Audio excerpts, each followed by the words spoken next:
This video is brought to you by Scopic.com. Get yours now.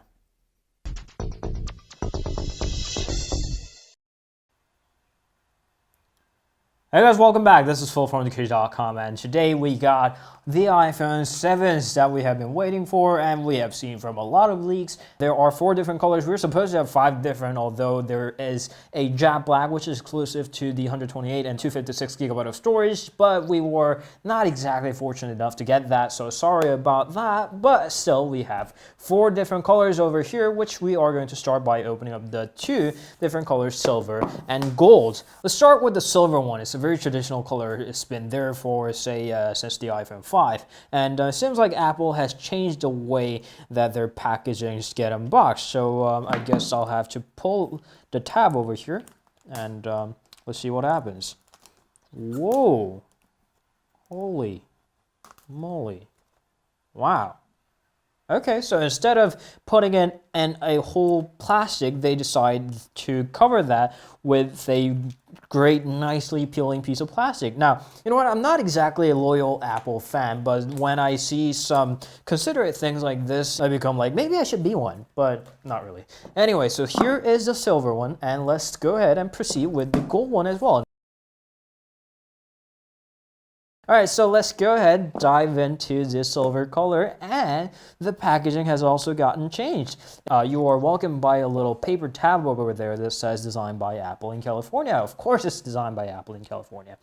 There's been a lot of issues. Firstly, it looks, virtually the same as the iPhone 6, and the keynote wasn't exactly as exciting as I wanted it to be, but as I was watching, I knew that there's always a possibility that I would actually like these things in person, because that's what Apples usually are. They are better in person, magically, effortlessly, wirelessly. And here's the phone itself. Here is the silver iPhone 7, and you see the little hump in the camera is still there, but it looks gentle. It looks more gentle. And here's the iPhone. Here's the iPhone Apple logo. Sorry, and the iPhone logo there, and the antenna line, and the front panel looks almost exactly identical. Although the home key is not exactly a button anymore. It's rather a single piece of glass that has a simulative haptic feedback on the bottom of the phone.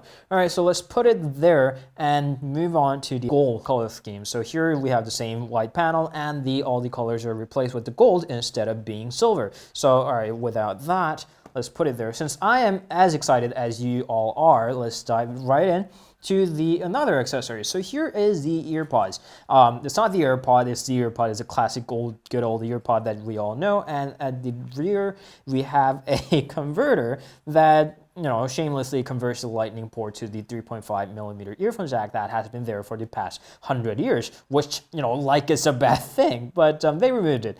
And here's a lightning cable. The layout of the box packaging has gotten changed. Here's a charger. Here's a good old charger, which has the output of 5 volts 1A. So this is one of the surprises of the iPhones. They are still retaining the 1A output. That's 5 watts. In 2016, 5 watts of output for this capacitive battery is purely insane. But that's what Apple is known for, in pushing through the things that everybody thinks is insane, but actually eventually turning out that everything looks great in person. So I don't know. There is like a love and hate. I love some parts about Apple than anyone else. Then I hate Apple for some parts that than anyone else. It's just like the earphone jack and the removal of the earphone jack on the bottom. I'm pretty sure that in 3-5 years, people are going to, make fun of me saying that removal of the earphone jack is stupid. But I'm going to say now, at least today in 2016, I still like the earphone jack, the good old earphone jack. And I think removal now is a bit out of place, just like only one USB Type-C port on the MacBook, in which, talking about that, they didn't replace it with the USB Type-C port, but rather a Lightning port. And you can remove the protected plastic, just like that, and there we go. See, this is the experience. This is an unboxing experience that I really love about the Apple products. So the display size and the everything else is exactly the same, although in the inside there has been a lot of changes that were made. Now it's got an A10 Fusion chipset instead of the A9 on the previous generations, and front-facing camera is upgraded with the HD FaceTime camera. Battery capacity has been enhanced. The camera and also the display panel now has a wide color gamut, and as you can see from the SIM card tray over there, there's a little waterproof sealing. That means the water cannot go inside, well, technically, to your phone. This is waterproof, so it's IP67 certified. It's not as good as some Galaxy's IP68, but still, it should endure most of your everyday water. Whoa! Whoa! God, that's amazing. Holy crap, I didn't see that coming. I knew that it had a Taptic engine inside, and it's the same Taptic engine that everybody loved from the iPhone 6s and the Apple Watch, and this is amazing. Wow. So it emulates the press of the button, like the good old classic button feedback that we always had, but this is to a whole different level. Let's go ahead and set this guy up. And here is a new setting that I've never seen from the previous iPhones. It says to meet the new home button.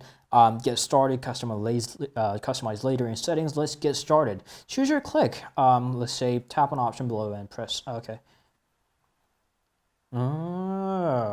Oh, okay. This is really hard to tell, but it gives you different reactions to the to your click. So this is all emulated by the Taptic engine. This is not actually a physical click. So it simulates the different levels, so different feedback, say force of the home button click to you.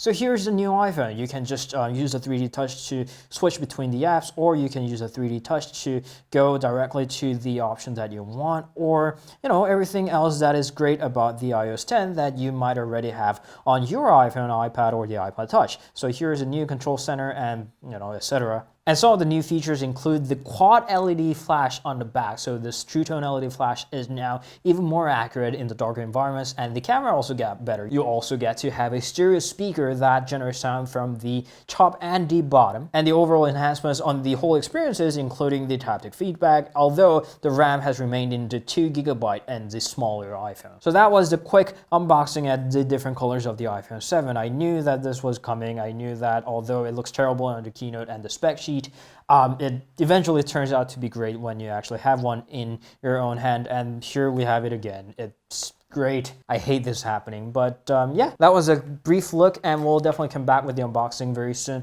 I hope you enjoyed the 4 different colors of the iPhone 7. Sorry that we couldn't have brought the jet black. You can meet us on Instagram, Facebook, Twitter, and Google+, and we'll see you guys later, and that's it. Ciao.